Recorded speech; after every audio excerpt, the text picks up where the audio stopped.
What is up, everybody? Welcome to the Tuesday edition of the Huddle Hub Podcast. My name is Metal Mike, and I'm joined here, as always, on a Tuesday with the Pickmaster himself, Candyman, Mr. Johnny H. John, how you doing on this wonderful football Tuesday?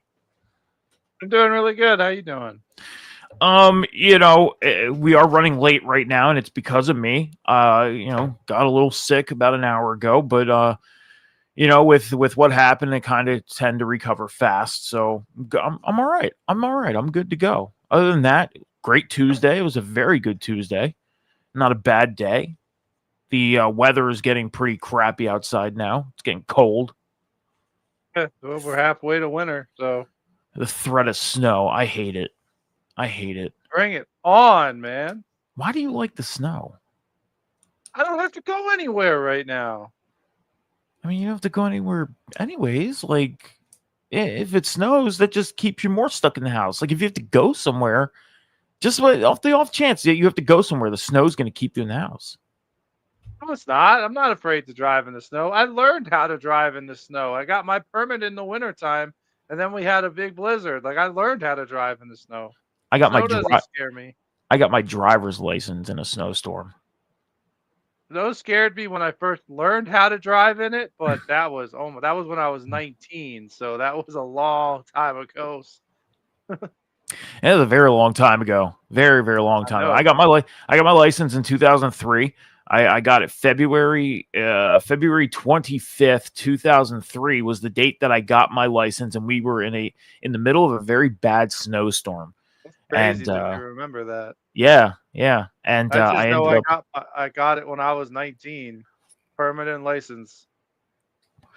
Well, so I was a late bloomer on driving. There's certain things that I remember long term, and then there's some things that I just don't remember. I choose to not remember, or I either just don't naturally remember. But But I hate the fact that it's snowing. But speaking of snowing, we did have some games in the NFL that had some snow this past weekend. Before we get into talking about those games, I want to let everybody know, please head over to the Huddle Hub Podcast social medias right after the show over on the X, TikTok, YouTube at the Huddle Hub Pod, on the Twitch channel at the Huddle Hub Podcast. Make sure you're hitting that follow button on the YouTube. You hit that subscribe button. That's how you follow on the YouTube. You don't have to pay anything. You just subscribe and you get all the videos and all the content that gets released throughout the week here on the Huddle Hub Podcast. And please help us build the Huddle Hub Podcast going through the 2025 season and beyond. John, the TikTok has been on fire as of late for us. That's been great. Fire. Yes, it has been booming, and we definitely appreciate everybody over on the TikTok that's been lighting things up for us. So it's been great. But the first things first, John, is the fact that the pick challenge is updated. You're still 5 games up. This week was it broke even. Earlier in the day, it seemed like I gained a game on you, but then we get to the back half of the day and into Monday night, and it ends up that we're still 5 games apart. In the college football the college football standings, you are 2 games up from me, as both of our teams that we picked won this past week. So, the John is 97-54 in the NFL. I'm 92-59, and he is 10-1 in college football. I'm 8-3. So, thanks you, DL. For making me that one blemish. Thanks.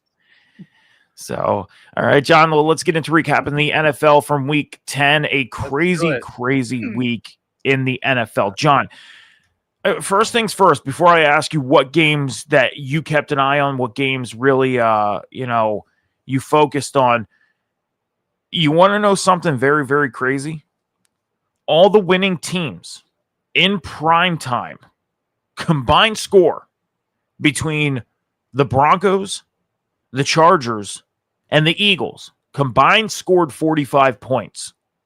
Yeah. There were 2 teams that literally was 1 point away from tying that score, and that was the Seahawks and the Lions. They both scored 44 points in their games on Sunday. That Thursday night and that Monday night game was so boring. Boring. The other team that came fairly close to tying that score was the Rams as well, with the 42 points that they scored. So, these primetime games, some people may say, and just hear me out when I say this, some people may say they're being competitive. Some people may say they're boring. Some people may say that, these are the wrong teams that are playing on prime time. Some people may say they're the right teams playing on prime time. But nonetheless, it's what we got. So I agree with that. it's what we got. Definitely deserve to be on prime time. The Raiders, on the other hand, nah, they no, even a Thursday night game. Come on, they're a 2-win team. I mean, when the schedule's made, though, John, the one thing you got to remember is the fact that they don't know that the Raiders are going to be 2-6, 2-7 going into their game on prime time. They're sitting there thinking, so there's always the flex option, though, because games were flexed this year already back in week 5 and 6. So that usually doesn't really start picking up until December towards the end when we get the playoff matchups. Yeah, after like Thanksgiving and stuff, they usually start doing the flex movement around week 14. Yeah, the playoff implication ones in the primetime spot. Yeah. And then as of late, like on Sunday, the last Sunday night football matchup tends to be like a division, like the winner of this game wins the division type of situation. So like last year, the Vikings and Lions, both go into the Sunday nighter 14-2. Winner wins the NFC North, loser goes to the wild card round. So, but nonetheless, John, week 10, a very, very big week. We both went 8-8. What were the games that you had highlighted this past week? The first, excuse me, let me go find it. I'm going to say the Ravens defeating the Vikings 27-9. And hold on one second. Sorry. The past 3 to 4 weeks, I have been preaching. The Ravens are on the road to steal the North from the Steelers because the Steelers don't seem to want to win games. They are now 5-4. The Ravens are now 4-5, 1 game back from tying Pittsburgh. So it's only a matter of time before Pittsburgh pretty much chokes up their division to Baltimore. So I'm going to give props to the Ravens for that. The other game I want to focus on is the Jets and the Browns. And it seems to me like the Jets can't even get earning the first round pick right because they won. They won. They have the same record as the Browns and now ultimately have the tiebreaker over the Browns. And really, it's great that the Jets won. And I said this to you when it happened. The Jets had no business winning this game. They won this game because of a kick return and a punt return. 14 points right off the rip for the Jets right there. Other than that, the offense did like nothing. The offense put up 13 points. So I think the Jets got lucky that game, but special teams is a big part of football. And if you can't defend it, you get the L you deserve. So, and the last game I want to highlight is the Jaguars taking on the Texans. Now, this was crazy because the Jaguars were up 29-10 going into the fourth quarter. Yeah. And then they just put their foot on the gas. The Texans scored 26 unanswered points. And I see the Steelers' folly coming. I saw that a couple weeks ago. I did not see the Jaguars possibly choking their division away to the Texans because now it's the same situation. Jaguars are 5-4, Texans are 4-5. Yeah. And let's not forget, it's just not their division they might be losing. They're a game ahead of the Chiefs for that last playoff spot right now. So the Jaguars are potentially throwing their division away and their playoff spots away if they keep losing these games that they should be winning. What about you, Mike? What are the games you want to talk about? Before I get into the games that I'm going to talk about, though, not only that, you look at it, the Colts right now, they have a stranglehold on the AFC South. That's pretty inevitable as of right now. We have. I forgot the Colts were in there. Yeah, you're right. Yeah, I completely forgot about that. We have 7 weeks left of football. We can see the Colts completely collapse, and the Texans can end up hopping back and taking control of the AFC South like people thought was going to happen these next couple of years. Nobody expected the Colts to be where they're at today. Nobody did. They came out Yeah. of nowhere. Other than Colts fans, they're Other this than year's Colts fans, yeah. Commanders and 2 years ago's Texans. But the thing is a lot of people thought that this was the Texans division moving forward for at least the next 4 or 5 years until all the other teams got their stuff together. The Colts this offseason, it's obvious they got their stuff together. But again, there's 8 weeks left in the season, starting with week 11, 8 weeks left. Anything can happen. A collapse can happen. The Texans can end up picking things up, and the Texans can end up taking things over. You got to remember, the Texans are only 2.5 games back from the Colts. They are not far from Indianapolis. So Yeah, anything. but I don't see it happening. Not with Stroud. I'm starting to lose faith in CJ Stroud. He had that really good rookie year, and then after that, had one real good game this year, and that was it. Yeah. But the same thing with the Steelers. Me and Cam talked about this on the Sunday show. Like right now, you look at it, the Colts hold home field advantage through the playoffs at this moment for the AFC. Over on the NFC side, the Eagles just reclaimed number 1 spot last night after beating the Packers. Okay. Seahawks at the moment going into last night were the ones that held the number 1 seed. All that can change in a matter of anything. You sat here and said it that the Ravens could end up coming back and stealing this division from Pittsburgh. And I said to Cam on the Sunday show, right now, the Indianapolis Colts, they hold that stranglehold on home field advantage. Pittsburgh has the head-to-head over Indianapolis. If they end up with the same record at the top of the conference, Pittsburgh can sneak in. Pittsburgh is in control of their own destiny. And it's been like this for Pittsburgh the past couple years. Last year, even. You thought they were going to come out and snag the AFC South last year, and the Ravens said, no, it's ours. Step aside. And they went on that 6-game losing streak to drop in the back end of the season. That's why I said to you, So, when the Steelers choke, they're not going to fire Tomlin. They're going to give him the option to step down so they can still continue that, we've never fired a head coach. Streak, so Tomlin will step down. I really believe so. After the Steelers choke their division away and their playoff spots away. I will tell you this right now. I'm not going to agree with you, but I'm also not going to disagree with you on that sentiment. Because do I believe it can happen? Yes. At the same time, do I believe Mike Tomlin would just let go of things that easily after what he's been trying to do the past 20 years in Pittsburgh? No. So I'm 50-50. I agree, but I disagree. Okay? I'm just saying if they give him the option behind the scenes to say, listen, you either step down or we fire or we're going to publicly fire you, yeah. He's going to step down because he doesn't want that. I can agree with that happening. I can. If that option comes up to where he would end up having that option of either step down quietly or us publicly firing you, I agree with you. I think he steps down. I do. He's earned the right to, from his time in Pittsburgh and what he's done there, to at least say, all right, we don't want to fire you, just step down. Yeah, he's earned that right. Next to Andy Reid, Andy Reid, I believe, is the longest tenured coach, their second longest tenured coach, being in Kansas City for the past, 13 years now? Yeah. And Mike Tomlin's been there 20. So it goes Tomlin and then Reid. Because almost every team has had at least one coaching turnover in the past 10 years. Every team. Yeah. So, except for the Steelers and the Chiefs.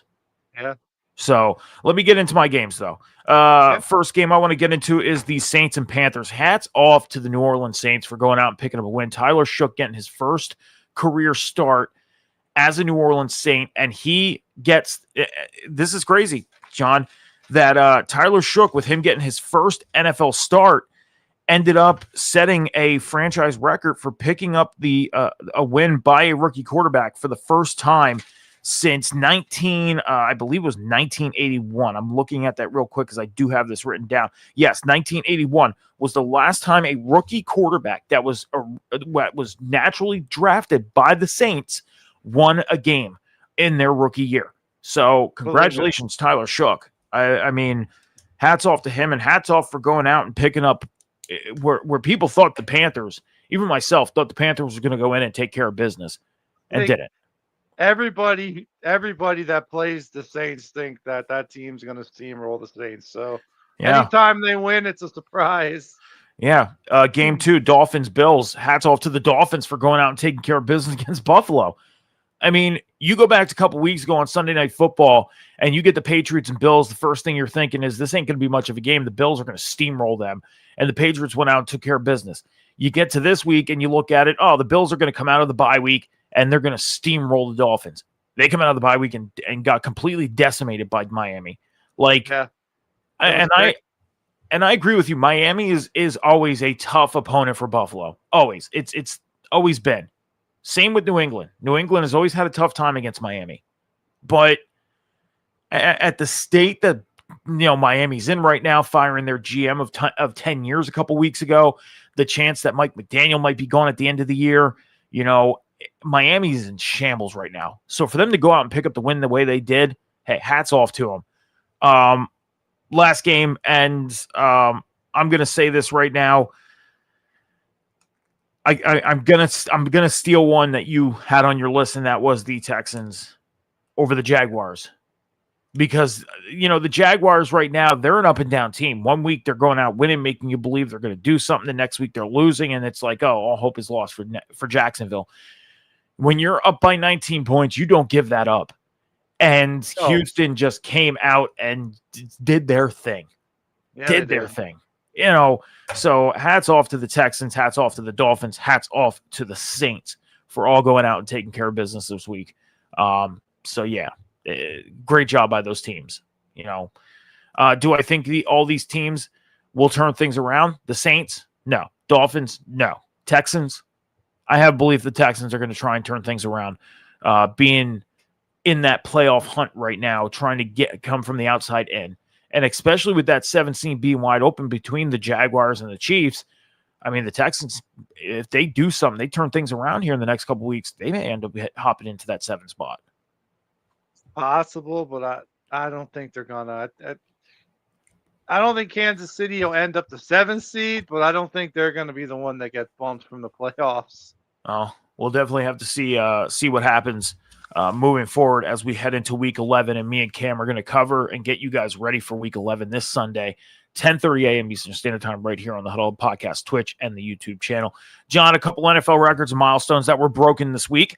Number 1, Matthew Stafford, quarterback of the Rams. He became the first quarterback to throw for at least 4 touchdowns without an interception in 3 consecutive games, and he also reached 400 career passing touchdowns and set a Rams record for touchdown passes in a 3-game span with 12. So the past 3 games, 12 touchdown passes. It's a Rams record. I thought going back to the 90s when Kurt Warner took over and took the Rams to the Super Bowl back then against the Titans, I thought Kurt Warner did it, but he didn't. So, but Matthews, go ahead. No, I just said, I was agreeing with you. Oh, okay. Jonathan Taylor, running back of the Colts, tied a record with his second career game of at least 200 rushing yards and 3 touchdowns. So he tied his own career record for games with 200 rushing yards and 3 touchdowns. Jackson Smith-Njigba, wide receiver of the Seahawks. He is the first rookie in NFL history to have at least 75 yards in each of his first 9 games. So Jackson Smith-Njigba. He's not a rookie. Jackson Smith-Njigba? Is not a rookie. That's what the mouse. Hey, that's what the thing says here, and that's what it's telling me. He's not a rookie. He's been in the league for like 2 or 3 years now. Oh, well, it said here that he's the first rookie in NFL history to have at least 75 yards in each of their first 9 games. Telling you, that's what it says. And that's crazy. I think the NFL website needs to fix their stuff then. Just saying. Because where I get this is it is an official site, and it is a very viable source. So they need to fix their stuff. Just saying. Yeah, he got drafted in 2023, so this would be his 3rd year. Yeah, I was gonna say he's been in the league for a couple of years. They need to go fix their stuff then. TJ Watt, defensive end of the Steelers, he surpassed brother JJ for second most sacks by a player in his first 100 games. Career games with 88. So he has 88 sacks in his first 100 games. That's an insane stat. Tyler Shook, again, first Saints quarterback that's originally drafted by the team, winning their first game as a rookie, as a starter. That happened back in 1981. And he also set a record for passing yards by a Saints rookie with 282. So Tyler Shook setting records in his first start. This shows you how bad the Saints have been at drafting rookie quarterbacks. Yeah. Drafting quarterbacks. They have not hit in oh my goodness, who knows how long. Devontae Adams, wide receiver of the Rams, he scored his 8th red zone touchdown of the season. So I believe he leads the league in red zone touchdown catches this season with 8. Okay. So 3 more. The Texans, again, they won after trailing by 19 points going into the fourth quarter this past Sunday. They were previously 0-39 in makes. They were 0-39 when it comes to it being, being down by 19 and trying to come back. They're 0-39. They are now 1-39 going into the fourth quarter, being down by 19 and coming back. So that's crazy when you think about it. They're not like they're the newest NFL team, but they're not like 4 or 5 years in. They've had years to get that first win. It's crazy. Yeah, they've been around so the franchise was created back in 2001, and their first season was in 2002. So they've been around for some time now, 23 years. Yeah. The Jets returned a kickoff and a punt return for a touchdown. It is the first time in franchise history that the Jets have done this in a single game. And the Rams, another one from the Rams, they scored 34 points or more in 3 consecutive games. They are the only team to do that this season. So 3 consecutive games, 34 points or more in consecutive games. So the Rams getting on a little bit of a hot streak with their points. Yeah.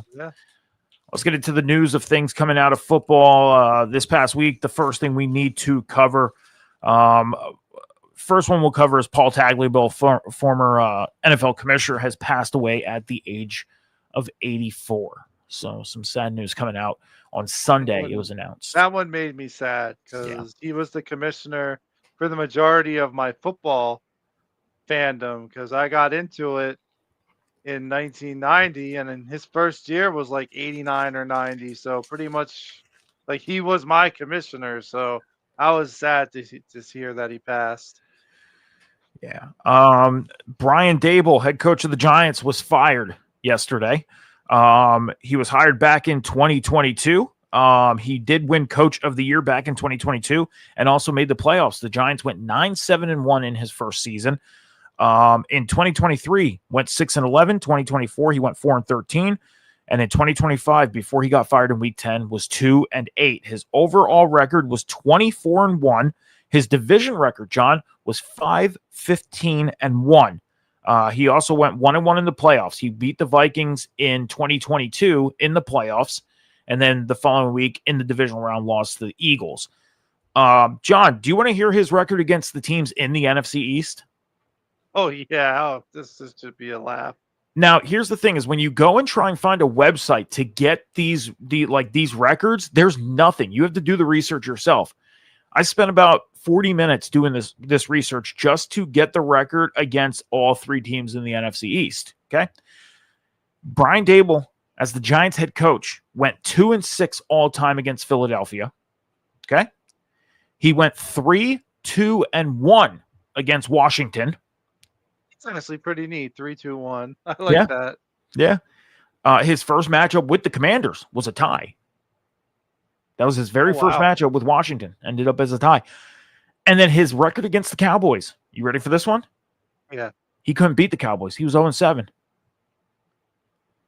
Wow. Never beat Dallas. Wow. That's crazy, right? I just want to know what took so long. What took so long? That was my initial reaction when the news broke that he got fired. Like, what took so long? I'm surprised he made it this year. What took so long? Here's the thing is you go back to, Hard Knocks is a very popular show over on HBO. And, they did the Hard Knocks last year for the offseason for the Giants. And the owner of the Giants and the front office of the Giants, Joe Shane and all them, they all said that even with Brian Dable in the position he's in right now with having losing seasons, they wanted to stay committed to him. Brian Dable was going to be around for a long time. They went out and said that. They are on record of saying, we are going to commit with him because we want to build this team up. A year later, you're firing the guy mid-season. This goes to show that commitment stance doesn't matter. It doesn't. You know, it does if you earned it. Like if you earned it, 6 yes. wins to 4 wins to 2 wins. He's losing 2 more games every year. Yeah. So it's like that's not the way you want to be trending.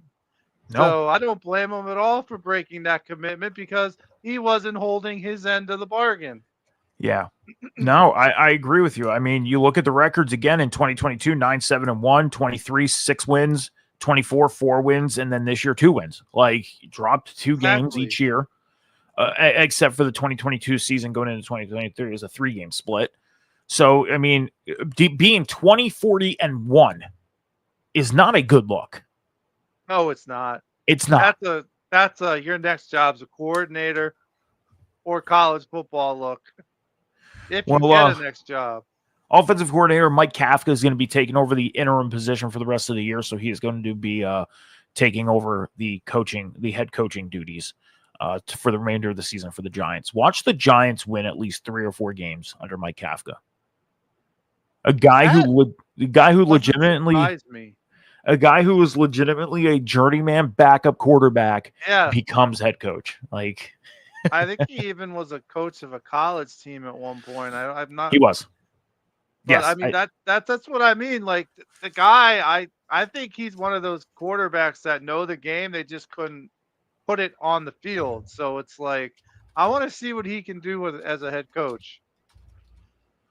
I mean, I'll say this. I think, I'm trying to think. I think he either coached at Delaware. I want to say Delaware or Cincinnati. That's what I'm looking up. I'm actually doing the same thing. Yeah, I'm looking right now to see what college he coached at. Northwestern is where he coached at. Yeah, because I know I was surprised. Like, because I love seeing former NFL players as coaches. Yeah. So I usually remember that. That's why I was like, I know he coached somewhere. Yeah. I thought it was either Delaware or Cincinnati. That's what I was thinking, but it ends up being Northwestern. Rob Gronkowski, former tight end of the New England Patriots and Tampa Bay Buccaneers, who is now a Fox analyst, has made the announcement on Sunday that he will be signing a 1-day contract this week with the New England Patriots to officially retire from football. So he is yet to officially retire from football. He could have been picked up the past couple years and ended up on a roster. And now he is going to officially retire this week as a New England Patriot. He has yet to do that. He has not signed his 1-day deal yet, so it's coming this week, though. But congratulations to Rob Gronkowski. I mean, he had one hell of a career. One hell of a career. First ballot Hall of Famer, hands down. Oh, hands down. Yes, agreed. Arguably the best, if not one of the best tight ends to play the game. Yes. Dan Quinn, head coach of the Commanders, he is taking over the defensive coordinator duties out in Washington. So he will now be head coach duties and defensive coordinator. The defensive coordinator is still around. He has not been let go, but Dan Quinn is taking over the defensive calls and calling duties. That's not a good sign for the D coordinator. I don't think he has a defensive background, so he can do it. Yeah, but that's not a good look for the defensive coordinator. I mean, I don't think it's a good look for the organization of its own, because when you have to have your head coach take on so many duties opposed to just being the head coach, there's a problem. And you got to remember, Dan Quinn is the leader. He's the guy that controls everything that goes on in that locker room. And that means his coach that he brought in to be the defensive coordinator not doing his job right. That's partially Dan Quinn's responsibility as well. So I wouldn't only throw that on the defensive coordinator himself, I would also throw that on Dan Quinn. That's just my opinion. You know, do I think Dan Quinn can turn it around and help this defense out moving forward, the back end of the season? Yeah, I do. He's done it before. Look what he did out there last year in Washington.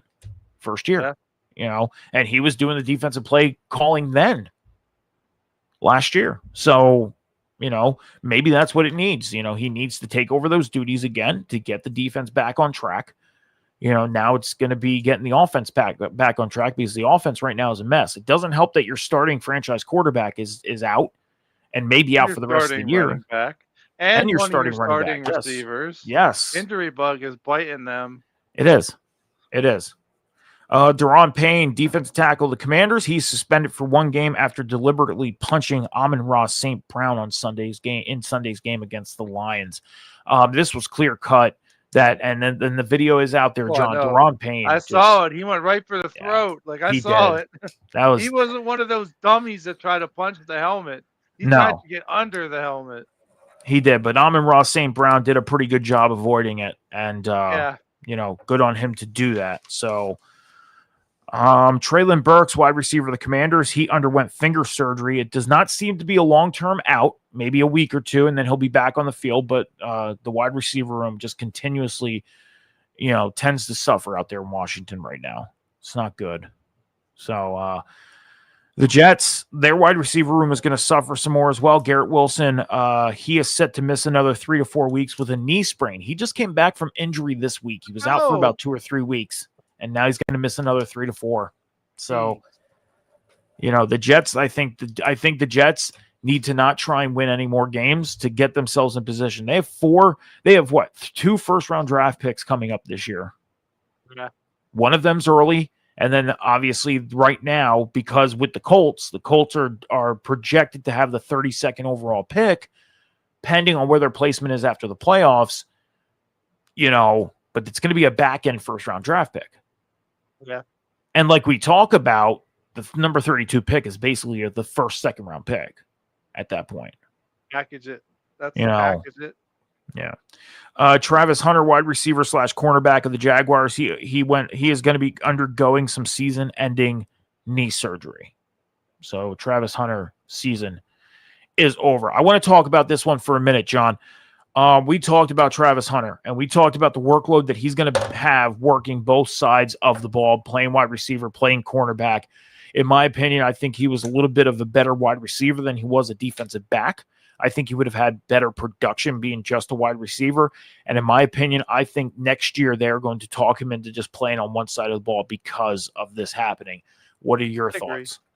I mean, let's be honest. He was not setting the world on fire with his stats. No. 298 yards in his rookie year. It's like you were supposed to be the top dog at wide receiver, and you barely put up puppy numbers. It's like, come on, man. Like, he's had a bust of a rookie year, and I don't think it's going to be that much of a setback for Jacksonville, to be honest with you. But hopefully he decides that I want to play receiver full time and not be on the defense for 5 or 6 plays. Yeah. I mean, you got to look at it. He was literally on the field for at least 60 snaps per game. At least minimum 60 snaps per game. That's a lot. That's a lot of time on the field. So, and I said it when he got drafted. I said by year 2, he's going to be on one side of the ball. I don't think this 2 sides of the ball thing is going to work out as long as people think it's going to. It doesn't work in the NFL. It works in college, but it doesn't work in the NFL. Like, everybody knows that. I don't know why people suddenly thought it would be different. The game is so much faster in the NFL than it is in college. Yep. And some of these guys coming out, even first round draft picks, don't realize that until it actually starts happening. So I think by next year he's a wide receiver. I do. And strictly, so too. Asante Samuel Jr., he hasn't played since late 2023. Late 2023. He missed the 2024 season. He did sign earlier today with the Pittsburgh Steelers. Now, John, I think this is more of a depth move for Pittsburgh. I think Asante Samuel Jr. is more of a guy that's going to go in there when they play like the 5-back sets and everything on defense. I don't think he's going to be a full-time starter. But your thoughts on Asante Samuel going to Pittsburgh, if you have any? I disagree. Pittsburgh's backfield, their secondary is banged up right now. I think he can make an immediate impact.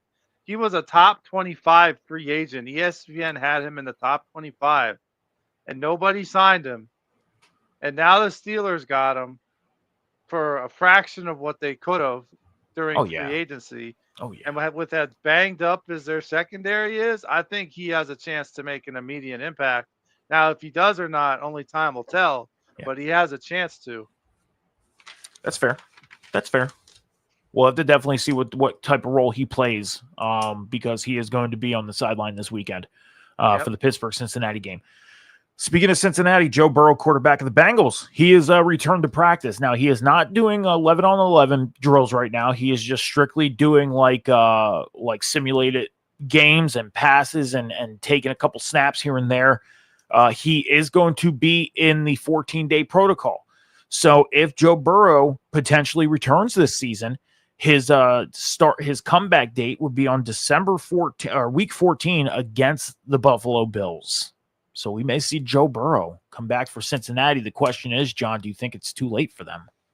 No, the way Pittsburgh's falling, the Bengals at 4-6 are 2 games out of first place. Pittsburgh's 5-4, Baltimore's 4-5. So they are, as crazy as it sounds, at 4-6 with Joe Flacco as their quarterback. They are 2 games out of first place. So if the Ravens don't do it, which I think they will, the Bengals they have just as good of a chance as long as they can start winning. Yeah, and Joe Flacco's not doing a bad job since coming into Cincinnati. No, he's not. He's not. He's not at all. That wasn't a slight on Joe Flacco. That was just saying, look what they're doing with Flacco. You get a healthy Burrow back, and that's even going up. That's moving on up. And they just had that battle out in Chicago this past weekend. They almost ended up picking up the win, but Chicago got the best of them. Yep. You know, if this team can get things together, you know, on the back end of November going into December, Joe Burrow comes back by week 4. You got to think that's 3 weeks from now. That's after the 14-day, you know, thing of being off IR. Yeah. He'll be able to come back to full-time practice and be ready for week 14. Like, if Cincinnati can win at least 3 of their next couple games, I mean, they're right back in it. They are. Exactly. You know, and like I said, it's Pittsburgh is in control of their own destiny. They are. It's going to be under their determination of going out and winning ball games to keep Cincinnati on the back burner in this division. And if Pittsburgh can't do that, you know, Cincinnati could sneak right in there and swoop up and get that wild card spot. They could. We may end up seeing Joe Burrow in the wild card game in the playoffs after being deemed out for the year. Pittsburgh plays the Ravens twice still, and I believe they still play the Bengals again. Yeah, yes. They play the Bengals this week. That's why I said Joe Burrow going into this week. Yeah. Yeah, you're right. I didn't realize they played the Bengals this week. I was just checking. But that's all we got from the news coming out of the NFL. John, we're going to take about 30 to 45 seconds, and we're going to get into the top 25 college football, get you guys ready for week 12. And plus, we got the playoff projections that we're going to run down. So we'll be back in about 30 to 45 seconds right here on the Huddle Up Podcast.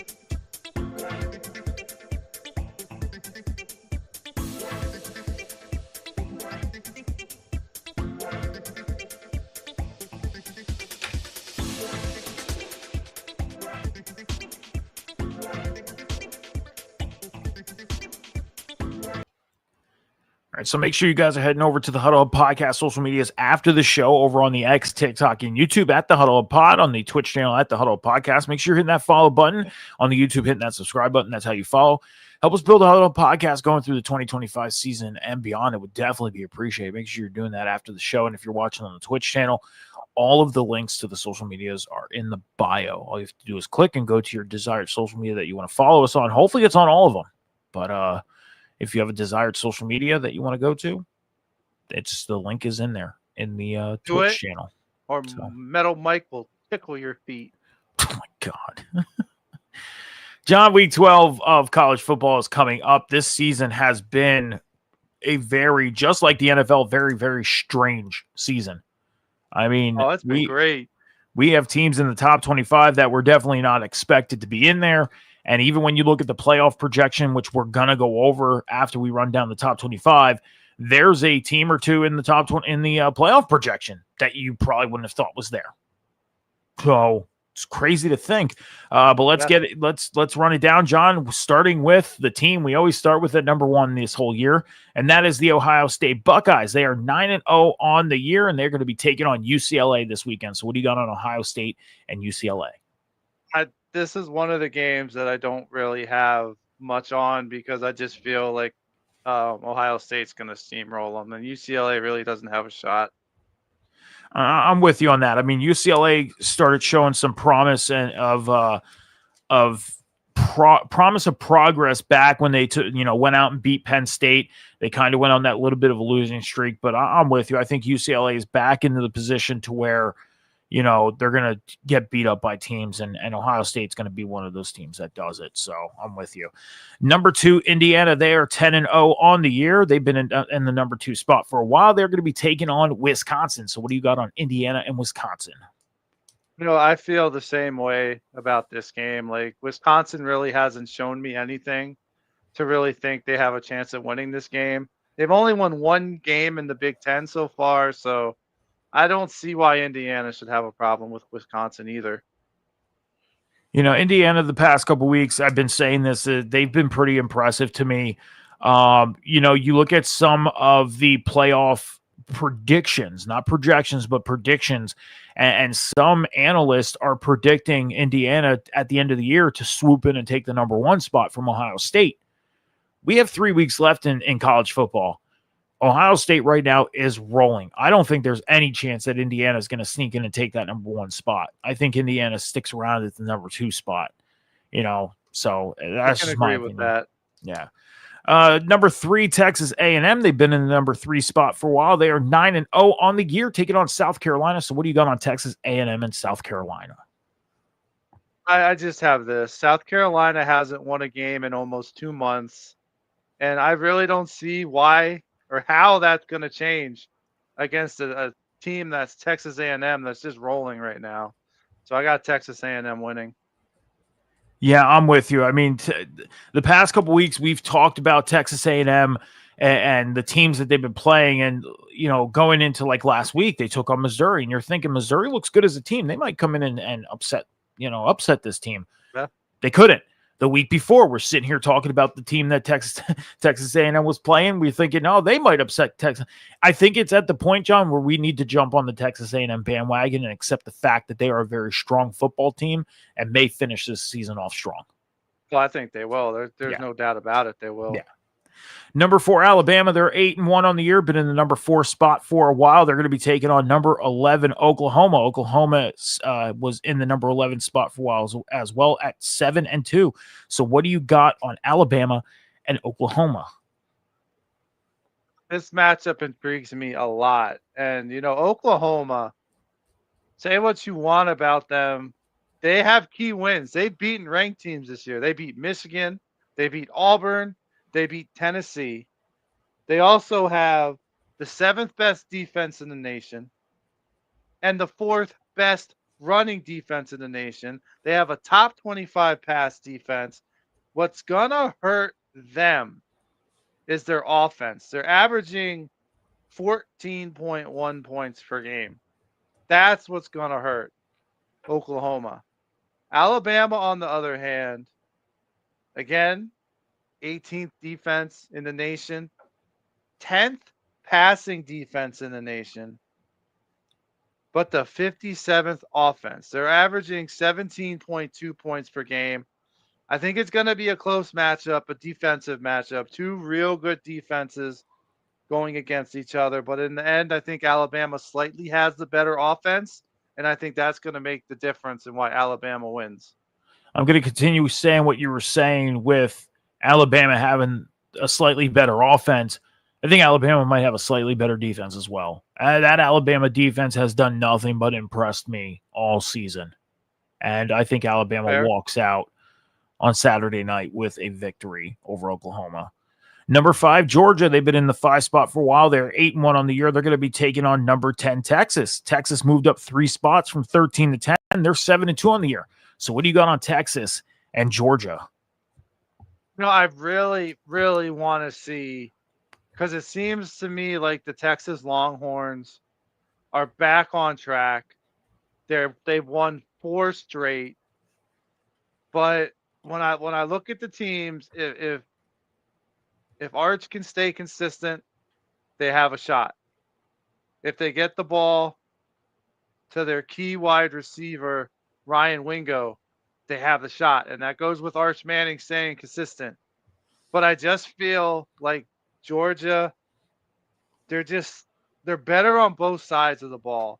Gunnar Stockton, the quarterback for Georgia, he's having a really good year. He's only thrown 2 picks all year. I mean, he's been accurate. He hasn't turned the ball over. And I think that's why Georgia is going to be the slightly better team in this one and get the win. Yeah, I mean, I've underestimated Texas long enough this season. And I think my underestimation of them kind of hit a wall last week. But now I think the underestimation comes back. I think this Georgia team, again, has been a team that has just been under the radar. They kept themselves quiet and out of the media. And they still sit in that 5 spot and just continue winning games. This week, I think, is going to be a big media boost for Georgia before and after this Texas game. They go out and beat Texas, and they beat Texas even by, let's say, 3, 7, 10 points. There's going to be a boom and a lot of talk about this Georgia Bulldog team after this week if they go out and beat Texas. So, number 6, Ole Miss. They are 9-1 on the year. They moved up 1 spot from 7 to 6. They're taking on the Florida Gators. So what do you got on Ole Miss and Florida? This is another one where I don't think Florida is just, as a team, ready to compete with the big dogs yet. So I don't think Ole Miss will have a problem taking care of them. I'm with you. I think Florida, for a while there, you thought Florida was starting to kind of get themselves in a position of maybe getting a good bowl game, but they just fell right off again, especially after the firing of Billy Napier. So this Florida team, I think they're at a point where they shouldn't be worrying about a bowl game right now. They need to worry about who they're going to bring in to lead this football team starting in 2026. I think that should be their biggest worry, along with the Penn State Nittany Lions. I think their biggest worry right now is who are they going to bring in to lead that football team going into 2026. I don't think they need to be worrying about a bowl game right now, making one or anything. Finish the year and get yourself on track with finding who's going to lead your football team going into the 2026 season. So, number 7, Oregon, they fell 1 spot from 6 to 7. They're 8-1 on the year. They're going to be taking on Minnesota. So what do you got on Oregon and Minnesota? 7's BYU. No, BYU's 12. BYU lost. They're 12. Oh, yeah, you're right. I wrote it down wrong. You're right. You're right. Can I start that again, please? Can I start my introduction again, please? No. Please. Yeah, you can. Thank you. Number 7, Oregon, they moved down 1 spot from number 6 to 7. They're 8-1 on the year. They're going to be taking on Minnesota. So what do you got on Oregon and Minnesota? See, I have Oregon as 8. But okay. Nothing much. I mean, this is another one of those games where Oregon shouldn't have a problem at all with taking care of Minnesota. I'm going to look at something before we move on here. Yeah, because Oregon's 8. Oregon's 7. Again, unless they changed it up again after Sunday night and Monday.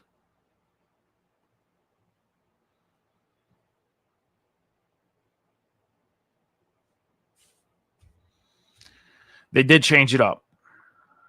Oregon's 8. Ole Miss is 7. Ole Miss is 7. Oregon's 8. They changed it up. Well, the playoff rankings come out Tuesday. Texas Tech moved up to 6. So Texas Tech and Ole Miss switched spots. Yeah, the playoff rankings come out on Tuesdays. Yeah, and I got the playoff rankings over the yesterday. Yeah, so yours are a little bit behind. Let's just run it down the way I have it, please. Okay. Please, let's just do it. I'm not going to run how they. I'm going to have to wait until Tuesday to write this list out at this Yeah, point. that's when they come out. I'm going to just have to wait until Tuesday at this point to write this down. Can we just run it the way I have it? Sure. Awesome. Thank you, because there'd be no point of going back now because the way I have it written. So That's fine. all right. Number 8, Texas Tech. They moved up one spot from 9 to 8. They are 9-1 on the year, taking on UCF. So what do you got on Texas Tech and UCF? This is another one where I think Texas Tech. There are quite a few games this week that I feel like the ranked team shouldn't have a problem with winning, and this is one of them. Texas Tech shouldn't have a problem here. Yeah, I mean, Central Florida, you go and look at what Central Florida has done this year, and nothing screams going out and upsetting Texas Tech. Nothing does. So I think Texas Tech will go out and take care of business as well. Number 9, Notre Dame. They moved up one spot from 10 to 9. They're 7-2 on the year. They're going to be taking on number 23, Pittsburgh. Pitt is 7-2 on the year. They moved up 3 spots from being unranked to 23. So what do you got on Pittsburgh and Notre Dame? This one really, really intrigues me because I think Pittsburgh actually has a chance to win this game. And if they're gonna win, okay. I'm sorry, I can't even read my own writing here. Hold on a second. If Pittsburgh needs to win, if they're gonna win this game, their quarterback, Mason Heinzchet, he needs to be on point, okay? Notre Dame has the 90th ranked pass offense in the country. That's their weak spot. Their quarterback has to be on point and not turn the ball over, convert conversions. And Notre Dame, and they also have to shut down Notre Dame in the red zone. They can't let Notre Dame score when they hit to the red zone. Notre Dame's had some struggles with that this year. Ultimately, I think Notre Dame does win this game. I mean, they're on a crazy long winning streak, but I think Pittsburgh has a realistic shot to win this game. All right. Number 12, BYU. They moved down 4 spots from number 8 to number 12. They are 8-1 on the year. They are taking on TCU. What do you got on BYU and TCU? I feel like TCU doesn't have the defense to keep up with BYU's offense. Their defense is giving up 24.6 points a game and 122.7 rushing yards per game. So almost 125 rushing yards per game. I think their BYU's running back, LJ Martin, is really going to feast this game. He's got over 800 rushing yards already on the year, close to 850. And I've said it before, I really like Bear Brockmeyer, BYU's quarterback. I think he's really underlooked because he's a freshman and that he's only going to get better. But I think BYU's just going to win because TCU, they're still working on their defense. All right. Number 13, Vanderbilt. They moved up 2 spots from 15 to 13. They're 8-2 on the year on the bye week this week. Number 14, Georgia Tech. They moved up 2 spots from 16 to 14. They're 8-1 on the year. They're going to be taking on Boston College. So what do you got on Georgia Tech and Boston College? This is just like BYU and TCU, in my opinion. Boston College, their defense is bad. It's a work in progress. They've allowed 34.5 points per game and 431.7 yards per game. There's a reason why I believe Boston College only has 1 win on the year, and it's because they don't have a defense.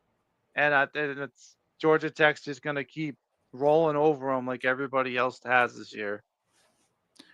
All right. Number 15, Utah. They moved up 2 spots from 17 to 15. They're 7-2 on the year. They're going to be taking on Baylor. So what do you got on Utah and Baylor? Feel like Baylor is another one of these teams. They're hurting on defense. I don't think they're going to be able to shut down Utah's offense. They're giving up close to 30 points per game, 29.3 to be exact. and 177.6 yards per game. Utah is third in the nation in rushing. To me, that spells disaster for Baylor, and Utah's just going to do what they do best and just run the ball all over them. Going into this season, I thought Baylor was going to be a team that might end up doing something and had some promise going into the 2025 season, and they just have not done it. Just to watch this team fall the way that they have over the past maybe 2 years, and it's just been kind of rough to watch. So I mean, hopefully they can pick it up and get back into the swing of things in the 2026 season. But Baylor just really fell off. They have. Number 16, Miami, they moved up 2 spots from 18 to 16. They're 7-2 on the year. They're going to be taking on North Carolina State. What do you got on Miami and North Carolina State? The NC State, they did great last week. They upset Georgia Tech. Props to them there. But their defense is very similar to Boston College's. It's a work in progress. It's not very good. And Miami's a powerhouse in the ACC, and I think they're gonna show it against this struggling Blue Devil defense. I'm sorry, NC State defense. All right, number 17, USC. They moved up 3 spots from 20 to 17. They're 7-2 on the year, taking on Iowa. So what do you got on USC and Iowa? Here we go. On the other page. Found it. Iowa almost upset Oregon last week. That caught my attention. I was watching that game, and I think it caught everybody's attention. Will they be able to do it against USC, though? That's the question. I think it's going to be a low-scoring game. USC is the second best USC has the second best offense in the league, but Iowa has the 4th best defense, and they showed that last week against Oregon. So the thing that's going to hurt Iowa is their passing game. They're 122nd in the nation, averaging 133.2 yards per game. So I don't know. I feel like USC needs to shut down Kamari Moulton. He's a defensive linebacker who's having quite a bit of sacks this year for Iowa. And I'm really not sure if Iowa's quarterback, Mark Gronowski, can beat USC's defense. I don't know. I don't have much faith in them. I think USC is going to win this one. All right, number 18, Michigan. They moved up 3 spots from 21 to 18. They're 7-2 on the year. They're going to be taking on Northwestern. So what do you got on Michigan and Northwestern? I feel like Northwestern has a very underpowered offense. They're struggling in offense at this point. And Michigan needs this win to stay in contention for the Big Ten. They're 5-1 in conference right now. They're not out of it. So they're going to play like they're not out of it, and I think they're going to beat Northwestern. Yeah, Michigan. I'll say this: Michigan. They've been hanging around this year, hanging around the top 25 this year. Do they have any opportunity of winning the Big Ten this year? Absolutely not. They haven't had a chance to win this conference since the season kicked off this year. Your first couple weeks, it was Oregon and Penn State, Indiana. Those were the teams that you looked at and said, okay, these might be the teams that come out and win the Big Ten. Michigan, with sticking around the way they are, is there any playoff promises for them? Maybe a sneak in. If they win the next couple weeks and a couple teams lose, which probably won't happen, there might be a sneak in. I think Michigan, at the end of the day, they're going to get a really good bowl game. They're going to probably be in a big holiday bowl, and hopefully they can progress moving into 2026. But right now, Michigan showing the signs of improvement, progression, getting back to what Michigan football is all about. So, but Michigan, they're showing some improvement here, which is very intriguing to watch. The thing is that they play Ohio State their last game of the season. Yeah, So they are Ohio State's going to steamroll them. I'm they sorry. are definitely still in contention. I think Ohio State steamrolls them. I do. Ohio State right now, the only team I think might give Ohio State a run for their money would be at the end of the day Indiana, but I don't believe they play each other this year. I think they don't. They don't play each other. They're not on the same record on the same schedule this year. I don't think. No. Yeah, so I think that's the only other team, probably next to Oregon, that would have an opportunity to go out and beat Ohio State. So. Number 19, Louisville. They are 7-2 on the year. They moved down 5 spots from 14 to 19. They're going to be taking on Clemson. What do you got on Louisville and Clemson? Well, Clemson really isn't the Clemson of old, and I feel like they're just like Duke. I'm going to compare them to Duke. They don't have any wins against quality teams. And Clemson took a huge step back this year, and I think it's going to continue against Louisville. I don't see Clemson upsetting them. Yeah, I mean, see Clemson, the way they started the year off, they were number 4 in the nation to kick the year off. Number 4 in the nation. Yeah. And had a huge fall this year. I think Louisville goes out and takes care of business against Clemson as well. I don't see Clemson winning this game. Number 20, Virginia. They are 8-2 on the year. They moved down 8 spots from 12 to 20. They're going to be taking on the Duke Blue Devils. So what do you got on Virginia and Duke? I feel like Duke, they're 5-4. They're 4-1 in the ACC. But who have they played? They're an average team that's benefiting from their schedule. I mean, you look at their schedule. They beat Elon. Who is that?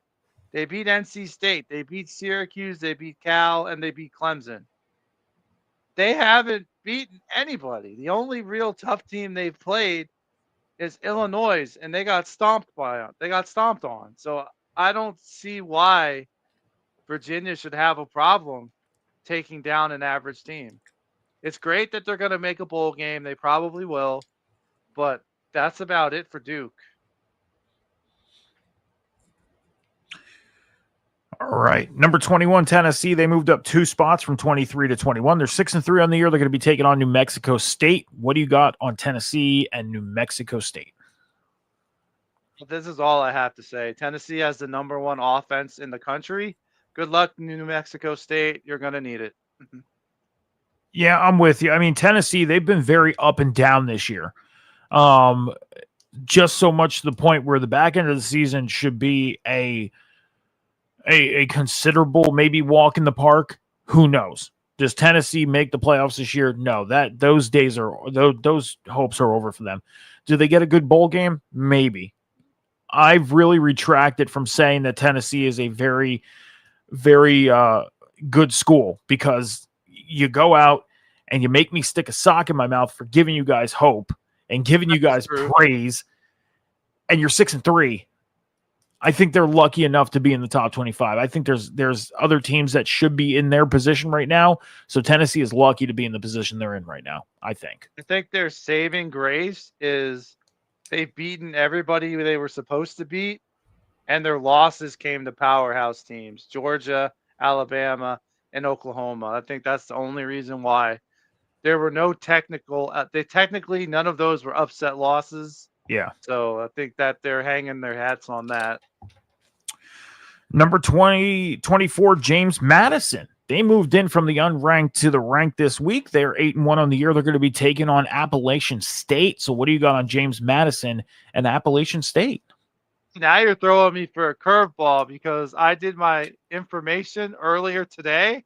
Yeah. Well, apparently it was before they updated the college football rankings. So here's the thing is, you know, for the first couple weeks of the season, they give you the top 25 update on a Sunday afternoon. And the first 4 or 5 weeks, it was 1 p.m., top 25's updated, you're good to go. That's what it's going to be. Now, these past 3 weeks, it's been updated at 4 p.m. or 2 p.m., re-updated at 3 p.m., and you were good to go. Now, this week, they update it later. So I did this on Sunday when I start prepping for today's show. Because I have other things that I'm prepping for. So I try and get ahead of the curve with things. Now with them doing this the way they're doing it, I have to kind of recalibrate how I prep things. Number 24, James Madison. Guess what? What? In the most recent one, South Florida's number 24, and they're playing Navy, and Cincinnati's number 25, and they're playing Arizona. Yeah, well, South Florida is number 25 on my ranking. See, they from changed Sunday. it on us. They need to stop doing this. We are a growing podcast trying to make clips and trying to get ourselves out there and grow and grow and grow. And this is the stuff we're going to get called out for in the comment section for having the ranking wrong because we do it on a certain day and then they go and fucking update it on us on a Tuesday afternoon. I get it. That's when it originally should be updated, but you should have this stuff figured out by Sunday afternoon. Just say it. They should. They should have this figured out. We shouldn't be getting updates on a Tuesday. You shouldn't be. They should have this thing updated on a Sunday afternoon, no later than 8 o'clock. So let's just go with 25 South Florida against Navy. Forget it. Forget James Madison and App. Let's go South Florida and Navy. We could talk about both of them. Well, we just surpassed the 1 hour mark. So that's fine. We can go a little over. And I still have my projected playoffs that apparently are probably going to be fucked up too. So I've been looking at the projected playoffs on ESPN right now. That's why I just asked if we can just go off of what I have from Sunday, and then moving forward, I'll make sure to not do this stuff until Tuesday before we go on. So that's fine. We can just do it that way. We're going to have other projections to go over. So yeah, because I did mine about 3-4 o'clock. I took my notes for the show, and now they're changed again. That's why I was like, well, wait a minute. No, I have it. I thought I had the current ones. All right. Well, let's just do the USF and Navy. Let's close it off with that, and then we'll get into the college football playoffs projections. All right. Just do that. So number 25, real quick, as I'm knocking my stuff over here. Number 25, we'll do it this way. Do it properly. Number 25, South Florida. They moved into the rankings this week. They are 7-2 on the year. They're going to be taking on Navy. John, what do you got on South Florida and Navy? Matchup really intrigues me because it's an American Conference matchup. They're both 7-2, and South Florida's 4-1 conference. Navy's 5-1 conference, and I think as much as I want to say I want to see Navy as the upset, I feel like South Florida's Byron Brown, their quarterback, man, he has just been a wrecking ball this year. 2,203 yards, 9 touchdowns, 6 interceptions. He doesn't turn the ball over a lot. He does it at times, but I think he's going to make the difference. I really do. Like South Florida. Yeah, I'm going to go with South Florida here. All right. Well, that's it for the top 25. We will have an updated top 25 next week as we get you guys ready for week 13. But me and Cam are going to recap everything that comes from the Saturday afternoon of college football and then get you guys ready for the week in the NFL. So, John, we got the college football playoff projections. Okay. I didn't even make a banner for this. So let me remake this really quick. Well,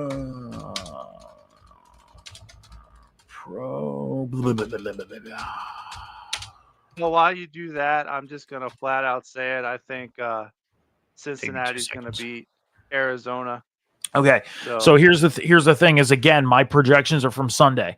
It's not the updated. I have a totally different projection. I don't even have Cincinnati. So that's why I said, can we go off these projections this week? And then next week, I'll make sure to do my notes. We were making a banner, so I filled in time for us. Oh, okay. Well, I took, it takes 2 seconds. It's literally a type and it doesn't take long. So these are the projections that came from Sunday. Okay. Now next week, I will make sure that the projections are updated. The updated ones from Tuesday, I will wait as late as I can of preparation for the show next Tuesday to have as updated as I can for the playoffs. But the playoff projections I have in front of me are from Sunday. projection Compare them after. to So see how the okay. ESPNs are. So Compare them. so let's run down the comparison right now. Number 1, Ohio State. Same. Number 2, Texas A&M. No, they got Indiana at number 2. Okay. Number 3 is Indiana. Swap it. They have Texas A&M at number 3. Okay. Number 4, Alabama. Same. Number 5, Georgia. Yep. Same. Ole Miss. 6. Yep. Texas Tech. They have BYU at 7. Okay. Oregon at 8. Nope. They have Texas Tech at 8. So Tech's not 7. They're 8. Okay. Notre Dame 9. They have Oregon 9. Texas 10.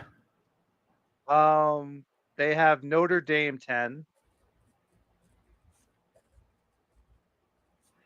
Georgia Tech. They have Virginia at 11. Okay. North Texas 12. And they have Memphis at 12. So how about we do this? Instead of doing the projections this week, we wait till next week. This is a mess. Yeah, half the teams are still in there. Let's just wait. Half of them are different rankings. Yeah, like ESPN has the first round matchup: Oregon at Texas Tech, Memphis at Georgia, Virginia at Ole Miss, and Notre Dame at BYU. Then we'll just wait and we'll do our projections next week. We're not going to do them this week again. Everything that I got was from Sunday, and I didn't know that they updated on Tuesday, which is something that they're sneaking behind us here. So moving forward, I will wait until literally the final hour before we go live on Tuesday to have everything updated, top 25, scheduling, everything like that. That way it's not a mess and on track. So that's what we'll do. They threw us a curveball this week. They even got me too. Sure fucking did. So because I was thinking doing my college analysis at about 3 p.m., 4 p.m. Yeah, they'd have it, but it's even different than what I have. Well, college football committee, stop. Leave it on Sunday. Leave it on Sunday. You don't need to keep calculating things. Leave it alone. Things are going to change anyways next week. Let it go. Seriously. That's all I got to say. All right, John. TikTok and Twitch on the bottom, and your YouTube is on the bottom at the Candyman Johnny H. What do you want to let the people know? Right now, streaming's kind of slow right now. I'm having issues with Microsoft and my Xbox. I usually stream off my Xbox, but other people are having this problem too. But Xboxes are blocking people from being able to stream directly from the console. So that kind of threw me a loop for content creating right now for my main stuff. So eventually I'm sure everything will get worked out and I'll be back. But right now I'm kind of temporarily sidelined. All right. Well, make sure you're going and checking out everything that John is doing over on all his social medias, all the recorded content that he has currently, and especially all the video game content he has been creating for the Huddle Hub Podcast YouTube channel at the Huddle Hub Pod. Go check all that stuff out as we are finishing up year number 6 of our college football dynasty. We are in the playoffs currently in the second round. John completed his second round game. I'm going to play mine right after we get off the air here so we can move on and try and get everything done and go live for you guys possibly on Sunday night. So, yeah, so keep an eye out for all that stuff. Metal Mike 714 is where you can find me across the board on Instagram, X, TikTok, and Snapchat. I don't do anything on my personal social medias. I did make a decision, John.